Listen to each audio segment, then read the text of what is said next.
Monkees mania is all but gone, but at least one member of that made-for-TV rock quartet continues to make music on television. Here we come.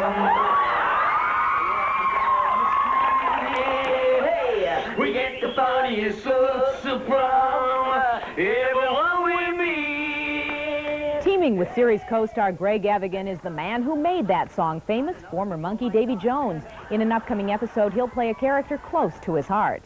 He's a rocker, a singer, and a musician, and he goes out on the road to seek fame and fortune. And he comes back 5 months later, and Greg has got a 12-year-old daughter. You wrote songs with my dad? Although he's done a considerable amount of work on the stage and recently completed a reunion tour with the Monkees, Jones found primetime sitcom work to his liking. I got a tremendous kick out of doing it, and it gives me inspiration to realize that I would like to do more. I'd like to work more in television, and hopefully I'll be able to get back into it through these kinds of appearances. The My Two Dads episode featuring Davy Jones airs Sunday night on NBC. At 24, he's a major concert promoter and would-be studio executive. But when he was 3, singing was his life. You'll find out how he made the transition in Where Are They Now? Which member of a famous musical family scored his first gold record when only 5? Who, as a teenager, had his own comedy variety series on Japanese television? And who worked for nearly 2 years behind the scenes to make Michael Jackson's recent tour a success?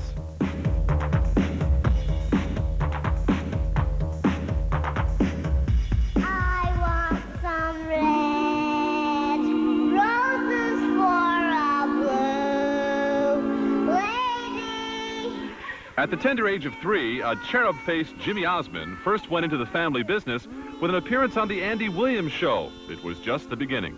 I just grew up performing and traveling, doing a show and then hopping on our bus and going to the next hall and doing a show and, just kept doing that. With 2 gold records under his belt by the time he was 10 and the Osmond Brothers a solid international hit, Jimmy had no regrets. I had a chance to go play baseball. I had a chance to go to normal public school. I never really opted to do that because I love business. But the business he's referring to was more than performing. I was about 10 years old when I first started my first company, which was Button Company. And we made little badges of my brothers and my sister and myself and sold them at concerts. It was a pretty little successful deal. So successful that while still singing as a teenager, he was also running a multi-million-dollar merchandising company.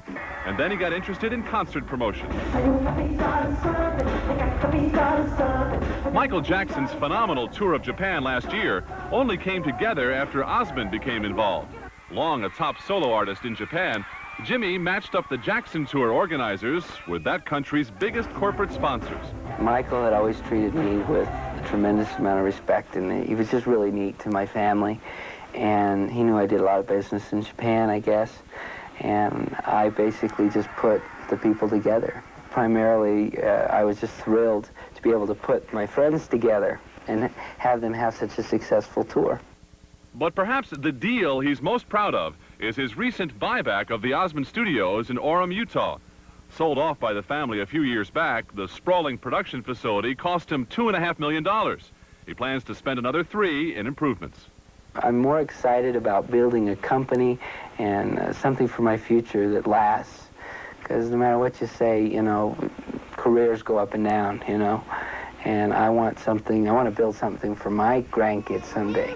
And that's what I'm really trying hard to build something for me in my future.